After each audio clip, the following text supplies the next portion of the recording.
Convido você para abrir sua Bíblia no Evangelho segundo Mateus, capítulo 19. E nós vamos ler um texto muito particular das Escrituras e um momento muito particular do ministério de Jesus. Talvez um dos momentos que, para mim, eu sempre tive uma grande dificuldade em lidar com este episódio. É um encontro que Jesus tem com um jovem, com um rapaz rico, e que não correu da melhor forma. O resultado final não foi aquele que costuma acontecer durante o ministério de Jesus.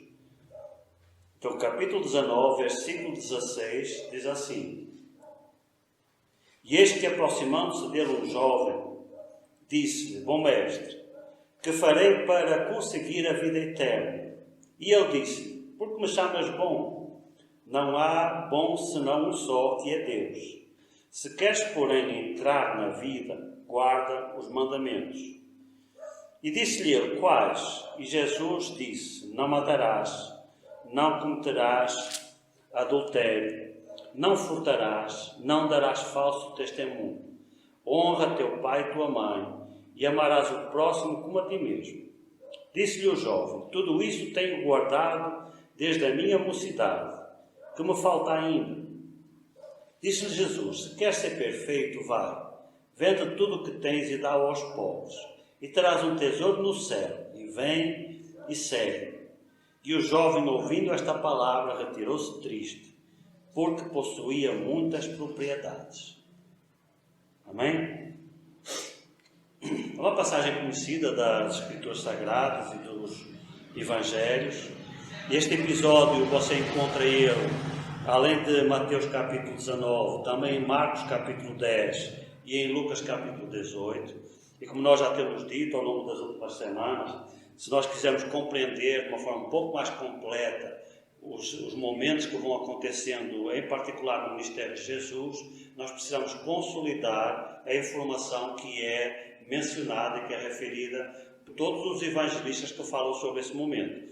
Porque uns salientam um detalhe, outros salientam outros detalhes, então é juntando toda a informação, consolidando essa informação, que nós vamos conseguir ter uma visão mais completa, pintar melhor o quadro do que realmente foi aquele momento e aquele acontecimento. Quando a gente se baseia somente num texto, por muito completo que ele seja, a gente vai sempre ter uma visão parcial do que ali aconteceu. E nós depois vamos vendo, não hoje, mas ao longo das próximas semanas, eu estava dizendo para vocês, se tem um momento no ministério de Jesus com o qual eu sempre tive alguma dificuldade em lidar, foi esse.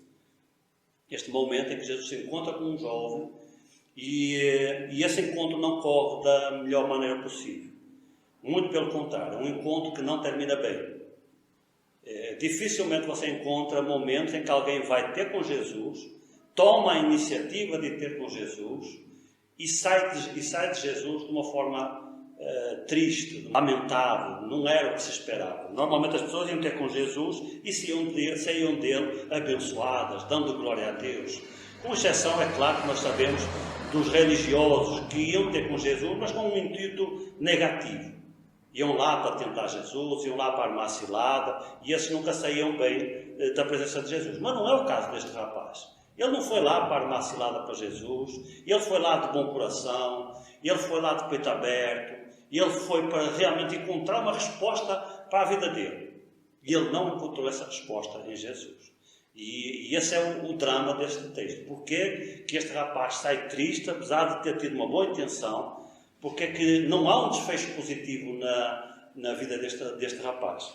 E a razão pela qual não há um desfecho positivo é realmente o tema que eu quero tratar com vocês, que é a diferença entre uma falsa conversão e uma verdadeira conversão.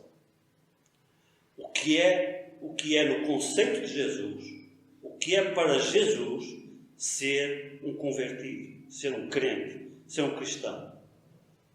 Será que este rapaz aqui ele queria ser um verdadeiro cristão? Ou será que ele queria ser um cristão à moda da igreja moderna? Um cristão meia-boca? Um cristão que leva a vida cristã parcialmente a sério? Mas tem uma parte da sua vida que não tem nada de cristão, mas que ele quer levar assim mesmo. Compreende? Esta é a diferença entre o verdadeiro Evangelho, o Evangelho que Jesus pregava e o Evangelho que nós pregamos. Por isso é que eu disse na introdução, no começo, que este problema ele não é um problema recente da igreja. Não é um problema que tem 5 anos, 10 anos. É um problema que você encontra já desde o início do século XX ou até já desde os finais do século XIX. A igreja se desvirtuando na pregação do verdadeiro Evangelho. E porque o Evangelho que nós pregamos é um Evangelho light, a gente consegue quê? Crentes light. A gente consegue cristãos light. A gente não consegue verdadeiros cristãos, porque a gente não prega um verdadeiro Evangelho. O Evangelho que Jesus pregava. Eu já vos disse aqui numa das pregações passadas que Jesus nunca convidou ninguém para ser crente. Pode procurar aí na sua Bíblia. Jesus nunca convidou ninguém para o aceitar. Venha aceitar Jesus.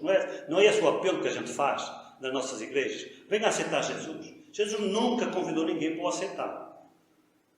Ele convidava pessoas para ser seus discípulos, para ser seus seguidores, para ser seus ensinados, para viver uma vida ensinada por Jesus, uma vida seguindo os passos de Jesus.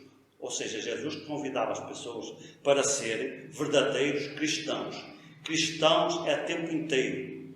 Cristãos a sério. Porque não ser cristão a sério é não ser cristão.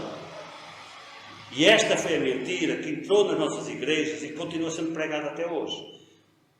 Que você pode ser meio cristão. Que você pode ser meio crente. Metade da sua vida pode estar bem, a sua outra metade pode estar errada, que não tem problema. Pior ainda.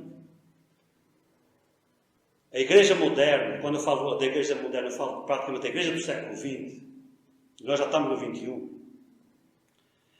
Ela criou um paradigma, um conceito errado, que diz que uma coisa é conversão, outra coisa é discipulado.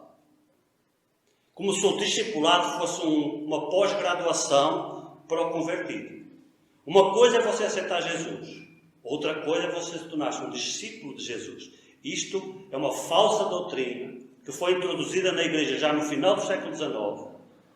Já se encontra no final do século XIX teólogos e pastores e gente eminente, escritores, escrevendo livros, dizendo isso. Que uma coisa é você aceitar Jesus, outra coisa é você ser um discípulo. Então isso criou um precedente. Porquê? Porque ele abriu a oportunidade de muitas pessoas aceitarem Jesus e não serem seus discípulos. Ou seja, criou a opção de você poder ser um crente discípulo ou um crente não discípulo. Porém, esse Evangelho não é o Evangelho da Palavra de Deus. Esse Evangelho nunca foi pregado por Jesus. Se esse Evangelho tivesse sido pregado por Jesus, este rapaz teria se convertido. E ele não se converteu por quê? Porque ele queria ser um crente, mas ele não queria ser um discípulo. Nós vamos ver isso ao longo da nossa caminhada. Pense comigo. Se alguém chegasse junto de você, um amigo seu, um familiar, e lhe fizesse uma pergunta: que farei para herdar a vida eterna? Qual seria a sua resposta? Se alguém chegasse junto de você e lhe fizesse esta pergunta: o que farei para herdar a vida eterna? É a pergunta dos sonhos de qualquer evangelista. É a pergunta dos sonhos de qualquer pastor. Que alguém chegue junto dele, tão pronto, tão preparado, que já vem com a pergunta certa na boca: que farei para herdar a vida eterna? Qual seria a nossa resposta? Você dizia à pessoa que ela tem que aceitar Jesus, não é? Imagine que você conhecia bem a vida dessa pessoa. Você pregaria para ele alguma coisa que dissesse que ele precisava abrir mão do que ele tinha de mais valioso na vida dele para poder seguir Jesus? Você pregaria esse Evangelho para ele? Você dizia assim: olha, eu conheço a tua vida, quer herdar a vida eterna? Tu tens que abandonar o teu amor ao dinheiro. Tu és muito apaixonado por dinheiro. Tu tens que abandonar essa tua obsessão pelo trabalho. Note que eu não estou a falar de pecado. O amor ao dinheiro é pecado, não é? Mas não é aquele pecado que a gente diz como adultério, essas coisas assim. Mas trabalho é pecado?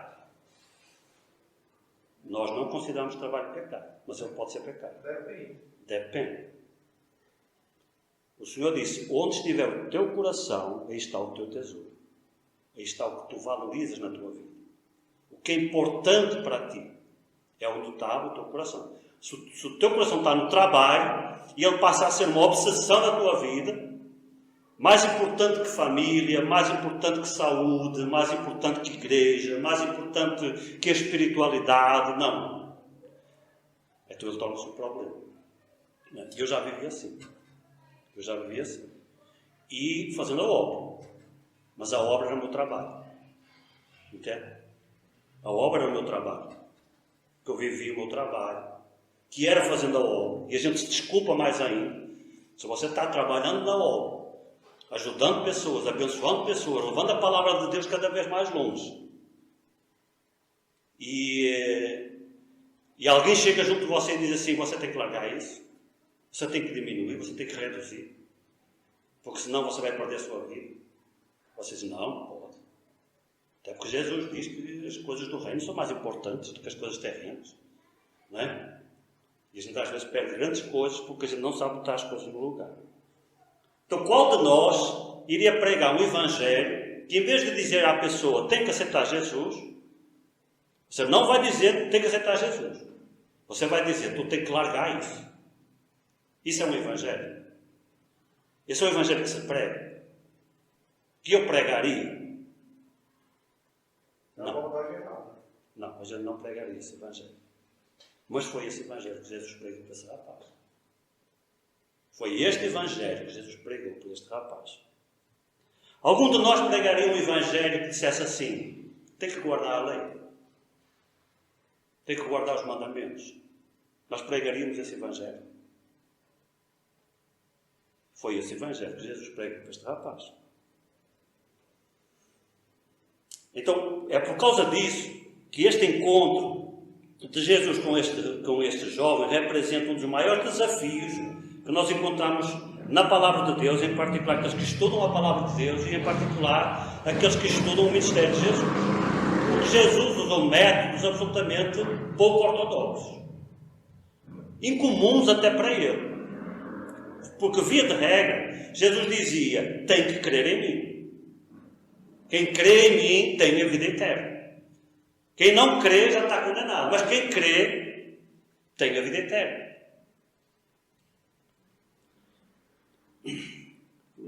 O Senhor recebeu um jovem, um homem ainda jovem, que lhe expressou uma necessidade da alma. Nós depois vamos ver com mais cuidado, lá mais para a frente, talvez na próxima semana, que essa pergunta dele é uma pergunta ansiosa. Quando ele pergunta, mestre, que farei para herdar a vida eterna? E ele faz isso com ansiedade, como alguém que procura, que está ávido para encontrar uma resposta. Alguém que sentia um vazio dentro dele e queria preencher esse vazio e fez a pergunta certa.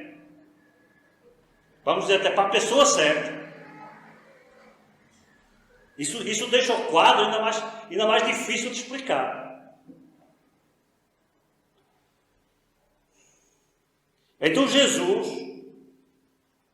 em vez de conduzir aquele rapaz a tomar uma decisão, é isso que nós pregamos, não é? Você precisa tomar uma decisão por Jesus na sua vida. Que é aquilo que também chamamos de aceitar Jesus, ou receber Jesus. Eu não gosto muito nem da expressão aceitar Jesus, porque eu acho ela muito...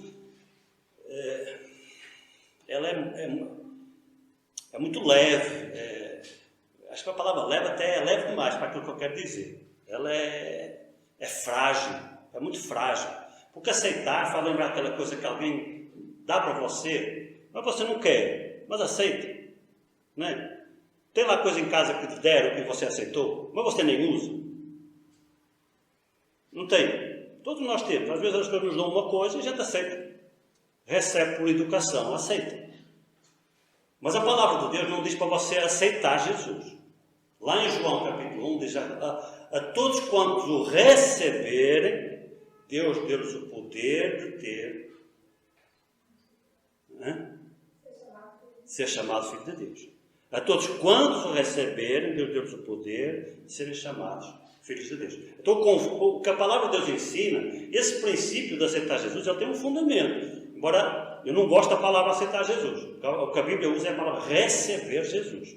Porque quando você aceita uma coisa, tem um significado. Mas quando você recebe uma coisa, tem outro significado, tem outro peso. Né? Aceitar parece que você aceita passivamente. Receber, você recebe ativamente. Você está recebendo, você quer aqui. Você está recebendo. E Jesus podia ter ensinado esse rapaz no conceito de João capítulo 1. A todos quantos o receberem, Deus dá-lhes o poder de serem chamados filhos de Deus. Jesus podia ter convidado este rapaz para o receber na sua vida. De certa forma, Jesus convidou, mas não da forma tão expressa como nós estamos falando aqui. Mas isso a gente depois vê mais na frente. Na verdade, Jesus colocou uma barreira sobre este jovem rico. Uma barreira intransponível para ele. Jesus conhecia bem o coração dele. Sabia exatamente onde é que estava colocado o coração dele. E ele sabia que não era nas coisas de Deus. Não era nos princípios de Deus. Não era nos valores de Deus. Todos esses princípios e esses valores ele praticava, procurava praticar por religião, por religiosidade. E esse é um grande perigo que nós temos hoje na igreja. E eu me atreveria a perguntar, por que é que você está aqui hoje? Você veio ao culto por quê? Por religiosidade? Ou porque você quer se aproximar mais de Deus? Quer ter uma vida mais próxima de Deus? Quer conhecer melhor Jesus? Quer saber melhor quem é o seu Deus? O apóstolo Paulo diz, nós sabemos em quem temos crido. Como é que você alicerça esse seu conhecimento? Aprendendo cada vez mais. E eu vou ao culto porque eu quero aprender mais de quem é o meu Deus. Eu quero conhecê-lo melhor. Quanto mais eu ouço a palavra de Deus, quanto mais eu tenho intimidade com Deus, quanto mais eu tenho intimidade com os meus irmãos, mais eu me aproximo desse Deus que eu quero conhecer. É por causa disso que você veio. Ou veio por religiosidade, para cumprir uma tarefa, a colmatar a sua consciência, que cobra de você alguma coisa em termos de religião. Compreende a diferença? Então Jesus colocou realmente uma barreira na vida desse cara. Uma barreira que Jesus conhecia o coração dele e essa barreira era intransponível. Olha, Jesus conhece muito bem a minha vida, melhor que eu mesmo. E ele conhece muito bem a sua vida. Se Jesus olhasse agora assim, bem para o íntimo do seu coração e vasculhasse aquela coisa que é mais importante que a vida para você, aquela coisa que você não está disposto para abrir mão, e Jesus dissesse assim, você quer ser crente? Abra mão disso. Eu quero que você deixe isso. Você deixaria? A sua resposta vai lhe dizer se você é um cristão ou não. A sua resposta vai lhe dizer se você é um verdadeiro cristão ou não. Ou é um crente nominal. Na nossa cultura religiosa, em particular na religião tradicional do nosso país, existe uma coisa chamada dos cristãos, dos católicos culturais. E eu temo que também existam os evangélicos culturais. O que é um católico cultural? Aquela pessoa que nasceu num lar católico, foi batizada em criança, não pratica, não leva nada a sério, mas é católico. Não vai na igreja, não vai na missa, mas é católico. Conhece gente assim? Eu conheço. É um católico cultural. Esta expressão foi medida por um padre. Eu questionei ele sobre o que era considerado um católico para a Igreja Católica e ele disse, não, tem os católicos praticantes, que são verdadeiros católicos, e tem os católicos culturais, que nasceram culturalmente católicos. Entende a diferença? Às vezes parece que a gente tem, na realidade, eu vou dizer com toda a segurança, nós temos as nossas igrejas cheias de evangélicos culturais.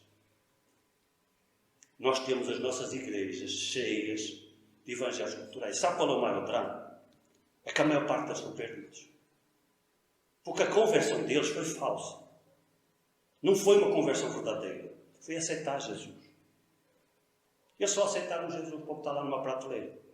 Pegaram Jesus, ficaram em casa, está lá numa prateleira, está lá até hoje. E vivem a sua vida como se Jesus não contasse. Jesus não tem interferência nenhuma nas suas escolhas, nas suas opções pecaminosas. Vivem, fazem o que querem, 30 por uma linha. E acham que nada acontece. Sabe porque é que não está acontecendo nada? Porque eles nem sequer são crentes. De verdade. Porque lhes ofereceram um evangelho barato, fácil. Porque as igrejas estão mais preocupadas em ter números de conversões do que em ter verdadeiros convertidos.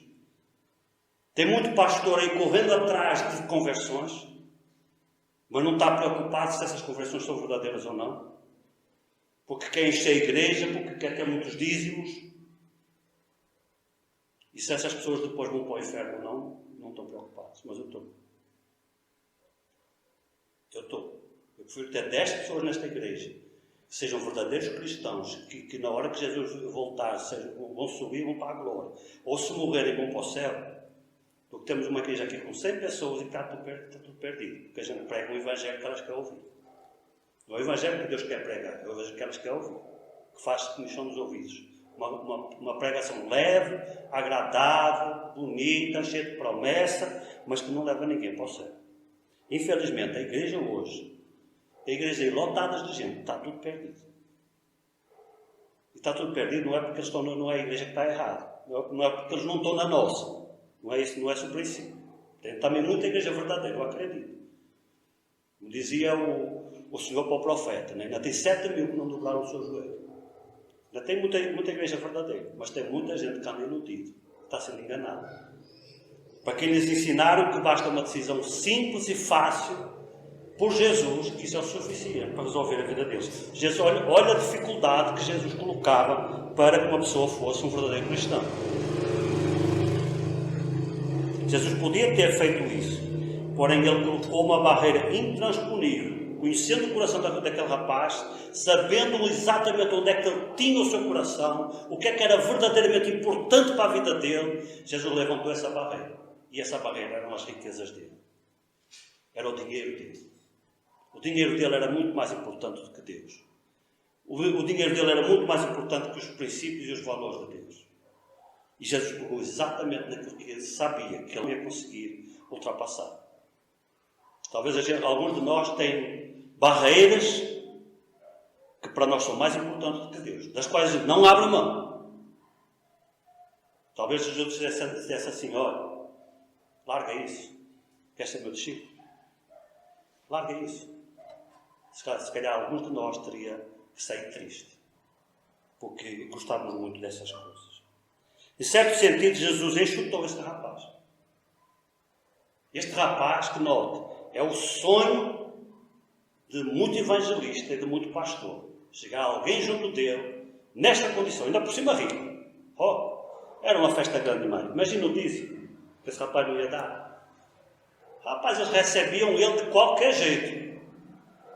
Ele não precisava nem fazer esforço para ele ser declarado cristão logo imediatamente. Então a pergunta, aqui a questão era a salvação. Qual é a pergunta do rapaz? O que farei para herdar a vida eterna? O que é que ele estava procurando? Salvação. A certeza de vida eterna. A expressão vida eterna ela é muito frequente no Novo Testamento. E via de regra ela está associada à conversão. Por exemplo, João capítulo 3, versículo 16, que é chamada a Bíblia miniatura, diz assim: porque Deus amou o mundo de tal maneira que deu o seu Filho unigênito, para que todo aquele que nele crê tenha a vida eterna. É o versículo da conversão. Para que todo aquele que nele crê tenha a vida eterna. Então, qual é o centro do questionamento deste rapaz? Quero ter a vida eterna. O que é que eu preciso fazer? Me diga o que é que eu preciso fazer. O maior esforço do evangelista é levar o descrente até este ponto. Entende? Quando uma pessoa, um verdadeiro evangelista, aquela pessoa que tem o dom de evangelizar, um pastor, começa a conversar com uma pessoa, onde é que nós queremos levar a pessoa?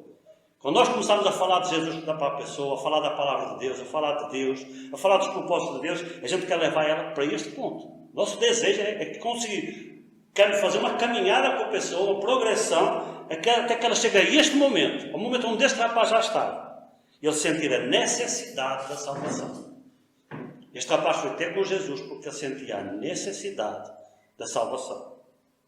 E ele tinha um vazio dentro dele, vazio que a sua religião não estava conseguindo preencher, que a sua religiosidade, nós percebemos pelo texto, que era um homem religioso, temente, que procurava levar as coisas a sério. Dentro das limitações dele, ele procurava levar as coisas a sério. Porém, isso não preenchia o vazio dele. E ele sentia uma profunda necessidade de salvação. Então este jovem rico já estava pronto. Estava desejoso. Na mão de qualquer evangelista ou pastor, esse rapaz não tinha como sair dali sem se converter. Não tinha. Ele estava maduro. Lembra da história de Mateus que a gente falou? Quando Jesus chegou junto dele, disse: vem, segue. E ele estava maduro. Não precisou de esforço nenhum. Só um convite. O trabalhar do Espírito Santo na vida de Mateus já tinha sido tão grande que ele só precisava ser colhido. Esse rapaz estava, aparentemente, parece que ele está mais maduro até que Mateus. Porque Mateus ainda precisou que Jesus fosse ter com ele, porque ele não saiu da banca para ir ter com Jesus. Jesus é que teve que ir ter com ele convidado. Mas este não. Este largou a vida dele e foi ter com Jesus. Era só colher. É assim que a igreja hoje pensaria neste versículo. Você transporta este rapaz para a nossa realidade e você vê que é a proposta perfeita. Não tem melhor do que isso aqui. Então ele prefigura o alvo do evangelista. Estava pronto para ser colhido. Estava pronto para ser alcançado. Nas nossas igrejas a gente tem alguns costumes. Né? A gente evangeliza, faz uma pregação como esta, aí no final o pregador faz o apelo. Né? E depois varia de igreja para igreja. Tem igrejas que dizem: olha, quem quer aceitar Jesus, levanta o braço. Quem quer aceitar Jesus, vem aqui à frente. Não é?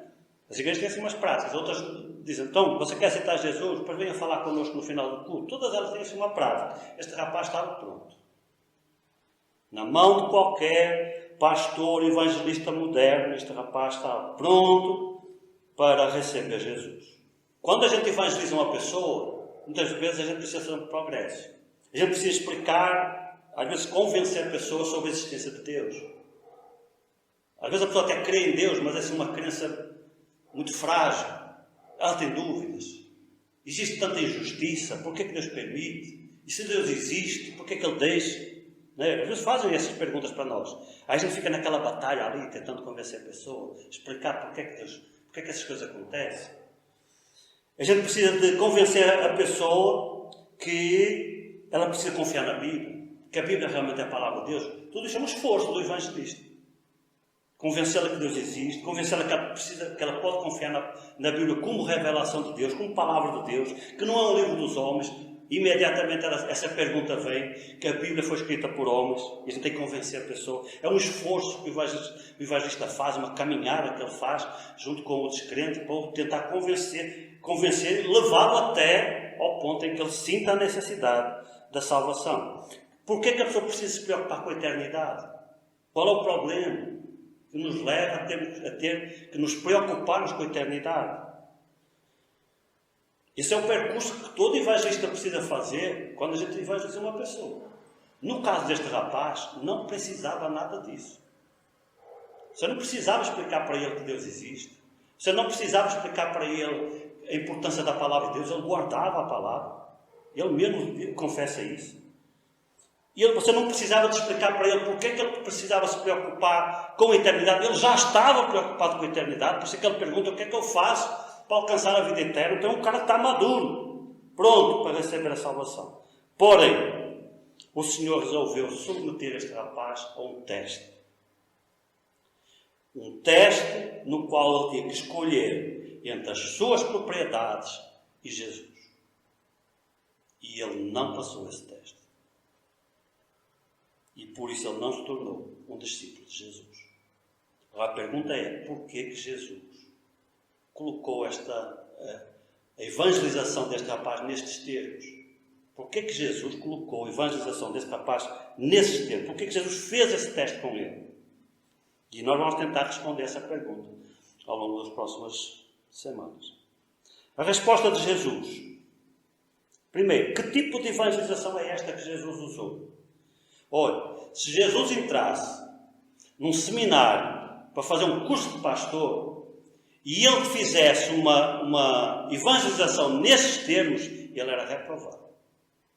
Não tem seminário na face da terra que aprovasse um pastor ou um evangelista que evangelizasse dessa maneira. Não tem. Ele era reprovado. Que tipo de mensagem Jesus pregou para esse homem? Uma mensagem alicerçada na lei, na obediência da lei. Você leia bem o texto com atenção. Versículo 17. E disse: porque me chamas bom, não queres, porém, entrar na vida? Jesus está respondendo à pergunta, não é? Qual é a pergunta? Que farei para herdar a vida eterna, ou para conseguir a vida eterna? Jesus, queres entrar na vida? Guarda os mandamentos. Que teologia de evangelização é esta? Em que Jesus, em vez de dizer, crê em mim, como ele diz a tanta gente, ele diz, guarda os mandamentos. Parece que Jesus está ensinando uma salvação pelas obras. Não é? Uma salvação em que você tem, para ser salvo, você tem que guardar os mandamentos. É uma salvação pelas obras. Que é o oposto da salvação do Evangelho da Graça, que diz que nós somos salvos sem as obras. Porque as nossas obras não podem nos valer. Na realidade, não é porque Deus seja contra as obras, é porque nós não as conseguimos fazer. Porque a gente faz uma coisa boa agora e faz outra ruim logo depois. A gente ajunta com a mão direita e espalha com a esquerda. Então é por isso que as nossas obras não saem do 0 a 0. Para não dizer até que a gente anda sempre no negativo. As nossas obras não nos valem porque a gente não as faz. Simplesmente porque a gente não consegue fazer boas obras. A gente faz uma coisa boa, mas faz uma ruim depois, a gente anula. Só que a gente não contabiliza, né? A gente só contabiliza as boas, as outras a gente desconsidera, mas só que Deus contabiliza. Esse é o detalhe. Então aqui Jesus ele prega uma salvação que parece que está alicerçada nas obras. O rapaz pergunta, quais mandamentos? E Jesus responde, não matarás, não cometerás adultério. Depois vamos ver com mais cuidado, mas se você prestar atenção, Jesus cita a segunda metade da lei. Pega na lei da metade para baixo. Não vai do começo. Amarás o teu Deus com todas as tuas forças, todo o teu coração. Não, Jesus pega da metade para baixo. E termina com o segundo. Jesus sabe o que faz. Se ele escolheu estes mandamentos e não outros para citar para aquele rapaz, é porque certamente havia alguns probleminhas. Né? Porque ele diz, o rapaz se achava, né? Ele dizia, tudo isso eu tenho guardado. Aqui está a grande mentira do rapaz, né? A grande ilusão dele. Tudo isso eu tenho guardado. Só que Jesus estava citando justamente alguns pontos ali que provavelmente este rapaz tinha assim umas dificuldades, uns tropeções. Por que Jesus não pregou uma palavra para que ele cresce nele? Por que Jesus não falou da fé? Em momento algum neste texto você encontra Jesus falando sobre a fé. Parece que Jesus pregou uma mensagem baseada nas obras. Não fez apelo evangelístico, nem desafiou aquele rapaz a crer nele. Simplesmente Jesus levantou uma muralha que ele não conseguia passar por ele. Em conclusão, o evangelismo moderno está muito preocupado com a estatística, com as decisões, com os números, e pouco preocupado com o compromisso, com a profundidade do compromisso. Pois qualquer um pode aceitar Jesus, não importa como esteja a vida da pessoa. Eu não quero com isto dizer que a pessoa precisa de ajeitar a sua vida para depois vir aceitar Jesus. Não é esse o Evangelho que nós encontramos na Palavra de Deus. O Evangelho que Jesus pregava era assim: estás perdoado, vai e não peques mais. Ou seja, larga essa vida. Olha como é que era o Evangelho que Jesus pregava. Era o Evangelho que a pessoa cria nele pela fé, mas depois ela tinha que mudar de vida. Ela tinha que se endireitar. Vai e não peques mais. Muda de vida. Larga esse vício. Larga esse pecado. Larga essa tua paixão absorvida que tu tens pelo trabalho, pelo dinheiro, pelo sexo, pelos amigos. Larga isso. Eu sou maior que isso. Tem gente que se Jesus dissesse assim, quer ter a vida eterna, lá com os seus amigos. A pessoa ia embora triste. Sabia? Mas nós não pregamos isso. Pode continuar com os seus amigos. Venha para a igreja. Desde que você venha para a igreja, mas você pode continuar a fazer o que quiser. Isto não é salvo, não é salvação. Essa pessoa não está salva. A conversão dela foi falsa. Foi leviana, foi superficial. Nós dizemos aos descrentes que eles precisam crer ou aceitar Jesus. E o resultado é desastroso. Temos uma cristandade repleta de pessoas que se julgam salvas e perdoadas, mas a quem o Evangelho nunca produziu nenhuma mudança de vida, nem de comportamento. Elas continuam vivendo exatamente a mesma vida que viviam no tempo de perdido. O jovem rico, ele parece começar bem. Parece começar bem. Aproximou-se de Cristo. Desejou ser salvo, mas afastou-se triste e sem receber a vida eterna. Porque o amor dele pelas suas propriedades era muito maior.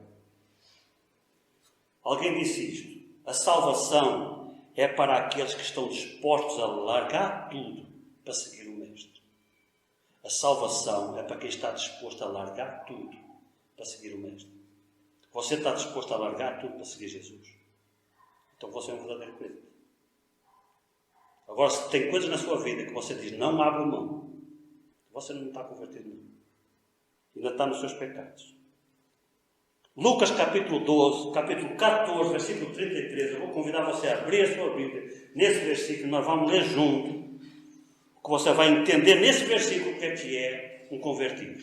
São palavras de Jesus. E olhe qual é o Evangelho da Bíblia que nós encontramos aqui em Lucas capítulo 14.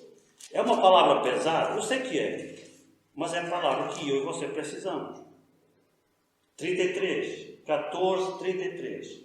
Assim, pois, qualquer de vós que não renuncia a tudo quanto tem, não pode ser meu discípulo.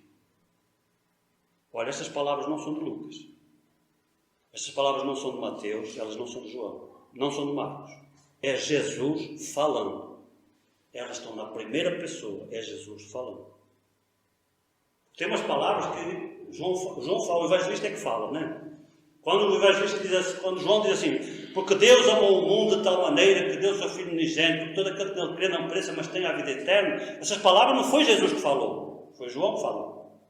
Inspirado pelo Espírito Santo, mas as palavras são de João. Entende? Estas palavras não são de Lucas. Estas palavras são de Jesus. Lucas está transcrevendo com exatidão o que Jesus falou. Jesus falou. Assim, qualquer de vós que não renuncia a tudo quanto tem, não pode ser meu discípulo. Entende agora porque é que o rapaz foi embora? Porque ele não estava disponível para renunciar a tudo. Jesus sabia exatamente onde é que ele tinha o coração dele. Levantou-lhe uma barreira exatamente naquele ponto, que eram as suas propriedades, que eram os bens materiais, era a sua riqueza. Porém, ele não conseguia passar aquela barreira. Tem barreiras iguais na minha vida e na sua. E nós temos que derrubar essas barreiras. Se a gente quer ser verdadeiros discípulos de Jesus. O evangelismo moderno faz uma distinção que Jesus não fazia. Que é a distinção entre conversão e discipulado. Nós achamos que a conversão é uma coisa, o discipulado é o passo seguinte. Para Jesus não existia isso.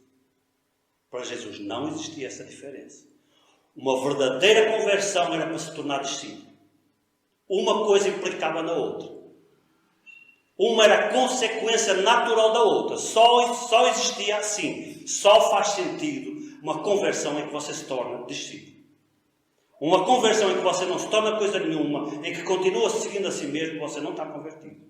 Como se o discipulado fosse um passo adiante da conversão. Jesus nunca buscou, nem convidou ninguém para ser crente. Ele só convidava para ser discípulo. Conversão, ela é uma decisão, mas ela implica renúncia. Abrir mão.